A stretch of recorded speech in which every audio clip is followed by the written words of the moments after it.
Mercado a Término de Buenos Aires. Desde 1907, operando las principales mercaderías agrícolas del país.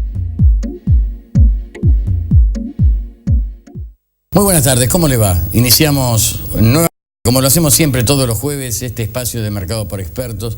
Lo llamamos TV Contacto, por lo que queremos llevarle a ustedes, estar muy cerca, saber de qué se trata. En realidad, este es un programa que puede ser político, social. Lo importante, ¿sabe qué es? Es que usted se entere de cosas que nos pasan a los argentinos. Hemos abordado, como lo hacemos de hace ya bastantes programas, el mundo del sindicalismo, vasto, historia pura. Hemos tenido aquí invitados de lujo que nos han contado la historia misma, hemos tenido imágenes de aquel 17 de octubre y en muchas oportunidades mencionamos un gremio muy particular. Ya voy a ir al tema. Me da la impresión de que estamos viviendo una etapa muy particular en nuestra sociedad. Estamos muy sometidos a una cuestión de violencia. Yo creo, mire qué sencilla la hago y qué difícil a la vez. La mejor de las plataformas políticas, y esto alguna vez lo dijo Juan Perón, ¿no? Pero la mejor de las plataformas políticas, y eso tenía mucha razón, es la Constitución Nacional. Esa es la mejor plataforma, cúmplala y va a funcionar. Y la segunda, que creo que es una premisa de cualquier sociedad organizada, es cumplamos las leyes. Y cumplir las leyes significa que tiene que existir el respeto a la propiedad, que tiene que existir el poder de policía para que se cumpla la ley y tiene que existir, por supuesto, todo lo que son los elementos previos a que una crisis como la que estamos viviendo los argentinos no se produzca. Pero todo eso es muy largo, ¿no? Y difícil de manejar así nomás. Hoy lo vamos a dejar de lado, pero seguramente el tema va a ser recurrente. Está con nosotros Hugo Quintana, lo hemos mencionado en algún programa también, es el titular del gremio APOC, que es el gremio, se lo vamos a preguntar directamente a Hugo, pero es el que de alguna manera está encima, es el que está muy profesionalizado por otra parte. Sobre los organismos de control del Estado, bueno, son todos beneficiarios, digamos, de alguna manera de APOC. Muchas gracias por venir, bienvenido al programa. Cuando hablamos de usted muchas veces, no se lo digo por adularlo, pero es cierto, ¿no? Hay una reserva activa en el sindicalismo. Hay un sindicalismo concreto, lo decimos siempre, es histórico, viene desde antes del 45, se fortalece en el 45 sobre un movimiento y después va evolucionando con sus distintos errores y sus distintas virtudes.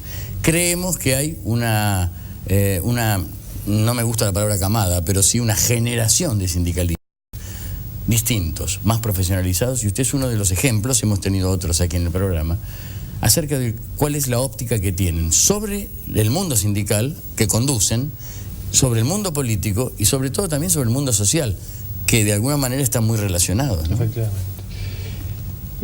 No sé si hay una nueva camada, lo que hay son problemas que uno trata desde su punto de vista y desde las posibilidades que tenemos de solucionarlo. Yo creo que la República Argentina tiene una profunda representación, que esto abarca la política, el gremialismo, las cámaras empresariales, es decir, todo aquel que tiene la misión de dirigente está cuestionado.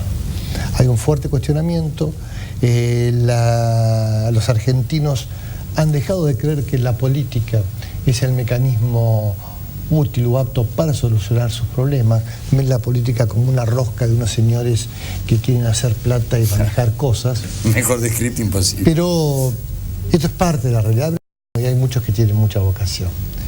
Si no somos capaces de explicarle a la gente que sin política no hay país, si no somos capaces de explicarle a la gente que sin gremios fuertes la gente está indefensa, estamos complicados. Y esto amerita, más allá de las charlas y las declamaciones, empezar a trabajar seriamente. Yo creo que la reforma política y gremial, tantas veces declamada y nunca llevada a cabo, es una fuerte asignatura pendiente de la política y del gremialismo hacia la gente. Como di una descripción muy somera de la política, la gente ve el gremialismo también por ahí envuelta en líos. Sí, lo hemos mencionado aquí, ¿no? Y un montón de cosas. Como que hay dirigentes que se quieren aprovechar de su condición de dirigentes por la historia misma. Sí, digamos, una cantidad de cuestiones a lo mejor que no han llevado a la reforma, ¿no? A la modernización. Sí, la modernización implica hacer algunas modificaciones que redunden en un sindicalismo más fuerte. Ahora, tiene que ser fuerte es la actividad, no los dirigentes. Los dirigentes estamos un día, otro día no estamos. Esas son definiciones históricas de la gente. Es decir, si ahí me recomiendan para un sindicato y si no sirvo, es como un jugador de fútbol. Claro. Este es buenísimo. Si es un 9 y no mete goles, está fuera. El sindicalismo es igual. Pero hay que pensar a hablar seriamente en modificaciones estructurales a la política del sindicalismo. Si uno tuviera que pensar en 2 o 3 puntos así, digamos, básicos, no los hay básicos, son muchos más que esos 2 o 3 puntos, pero porque existe, tal cual lo dice Hugo, una suerte de interpretación de la realidad por parte de la comunidad, de que el sindicalismo no es bueno, de que es un negocio, de que la política es otro negocio, de que los empresarios hacen la suya para su lado y son hasta la derecha, dicen algunos, y que las organizaciones sociales hasta están comenzando a hacer su propio negocio. En fin, hay un estado de sospecha y de descreimiento, como bien lo dijo, que es muy grave, mucho más grave que algunos puntos que nosotros vemos como graves. Pero si tuviéramos que avanzar, me parece que generar cuadros dentro del sindicalismo es mucho más fácil en términos relativos, ¿no? Pero es mucho más sencillo que hacerlos en otros ámbitos, porque hay una metida inmediata que es la defensa del salario, la defensa de las condiciones laborales. Los intereses profesionales. Los intereses, exactamente. APOC ha trabajado muy profesionalmente, por eso yo lo destaco, no es, insisto, no es una adulación. Pero si tuviéramos que marcar desde la experiencia, Hugo, ¿cuáles serían los 2 o 3 puntos de reforma o de donde debería partir la reforma? ¿A qué tendríamos que referir? Bueno, tenemos que hacer referencia al país. La Argentina está desordenada. Y cuando hablamos de orden, pensamos en el orden de las botas militares o el orden fascista. Claro. El orden es la condición de una sociedad para poder evolucionar. Acá se asocia a lo fascista, se asocia al autoritario. La Argentina carece de orden. Yo doy un ejemplo muy práctico. Hace 25 años, 5 chicos querían un boleto estudiantil más barato, algunos lo mataron, desaparecieron, que esto y que lo otro. Una barbaridad, un crimen inaceptable. Hoy 5 chicos cortan Corrientes y Callao y no pasa nada. Es decir, hay un medio, hay que buscar ese medio. Yo de ninguna manera, menos como sindicalista, quisiera criminalizar la protesta, pero sí ordenarla. Hoy a la mañana, 20 trabajadores, seguramente con una causa justa, corta la Panamericana. Es decir, vayamos al país o a la ciudad que más protege los derechos humanos. París, por ejemplo. Lo sacan a patadas. Sí, sí, lo he vivido yo, personalmente. Nueva York, Londres. Sí.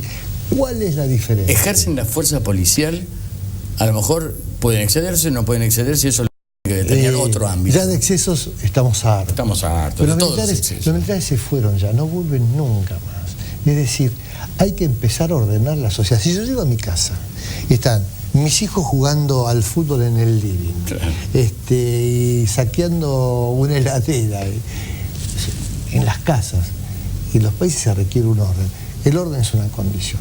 Hay que empezar a hablar del orden civil, el orden con consenso. Para que haya orden no tiene que haber esta anomia que no se obedecen las leyes. Primero y principal. ¿Y por qué se desobedecen las leyes? ¿O por qué la Argentina tiene esta anomia, esta poco apego a las leyes? ¿Es porque alguien lo permite? Yo creo que son un par de cosas. Primero, la forma en que son sancionadas las leyes. Acá las leyes se sancionan, las leyes importantes, a las 4 de la mañana en un debate maratónico que nadie ve. Ni sirve para nada. Pero no, a ver, yo voy a dar un ejemplo. Yo estoy de acuerdo en haber sacado las AFJP y hacer el sistema del Estado de jubilaciones. Lo que no estoy de acuerdo es cómo se sanciona.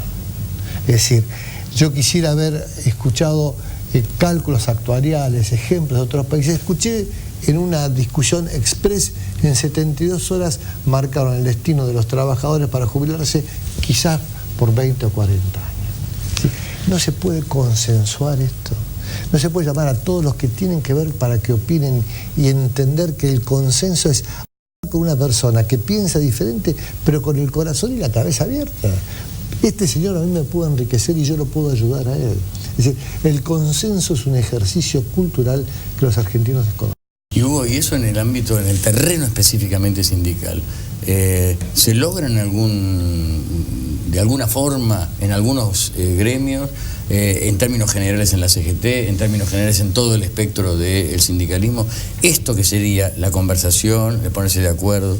Yo ayer tuve una reunión con los auditores generales de la Auditoría General de la Nación y acordamos 3 o 4 puntos muy importantes para la institución. El tema de los concursos, sistemas de ascensos, y se discute como las paritarias. Quizás lo que mejor tiene es el haber abierto las paritarias. Bueno, y las paritarias es un mecanismo de consenso. Cuando se convierte solamente en un mecanismo de presión, ya no sirve. Claro. Mentira y afloja por el dinero. Es saber quién es más fuerte. Y esto no es así. Hay que creer en el consenso. Las leyes tienen que ser discutidas de forma diferente, de día, cuando la gente lo puede ver, y tratar de que todo el mundo opine. No hay necesidad de sacar una ley en 72 horas para elegir el destino. El tema es, Hugo, usted lo sabe muy bien, que para generar buenos candidatos se necesita primero resolver una serie de cuestiones, pero que tienen que ver con lo formal, ¿no? con las sábanas, etcétera, etcétera. Una reforma política, como dijo al principio. Pero, ¿cómo tenemos prueba de que podemos tener los mejores candidatos cuando en realidad en el discurso es una agresión brutal que se escucha de unos y de otros? Sí, hay 2 clases de políticos en este momento. Los que agreden y los que se hacen los tarados. Y les va bastante bien. Los que pasan desapercibidos. Lo que, viste, este tipo es un tipo sin proyección, sin contenido filosófico, y les va bien, que es muy peligroso. Hemos tenido un ejemplo presidencial, mire lo que le digo. Pero sí, hemos tenido y tenemos candidatos. La política tiene que ser ocupada por los mejores cuadros, los más capacitados. ¿De dónde provienen? De su barrio y del mío. No hay políticos malos y gente buena. Claro. Una cosa es el producto de la otra. Los políticos, los dirigentes, los gremialistas salen de mi barrio y del suyo. Si somos iguales, de alguna manera la clase dirigente representa los valores reales del pueblo. Es decir, hay que empezar a trabajar en serio. Hay que creer en una Argentina posible. En Argentina hay hambre. Hay gente que come, o que come muy mal. Y exportamos alimentos para 300 millones de personas. ¿Qué hubiese hecho Fidel Castro? Comedores. ¿Qué hubiese hecho Bill Clinton? La tarjeta para comer en un comedor. Y nosotros estamos ahí viendo. Esto también es una mesa política para decir, señores, ¿qué hacemos? Y cuando vos termines de ser presidente o ministro, esta política tiene que seguir. Los países que han mejorado en aspectos sustanciales son los que se pusieron de acuerdo entre los partidos políticos. Yo creo, lo veo muy lejos todavía. Sí, hay mucho, ¿sabe qué?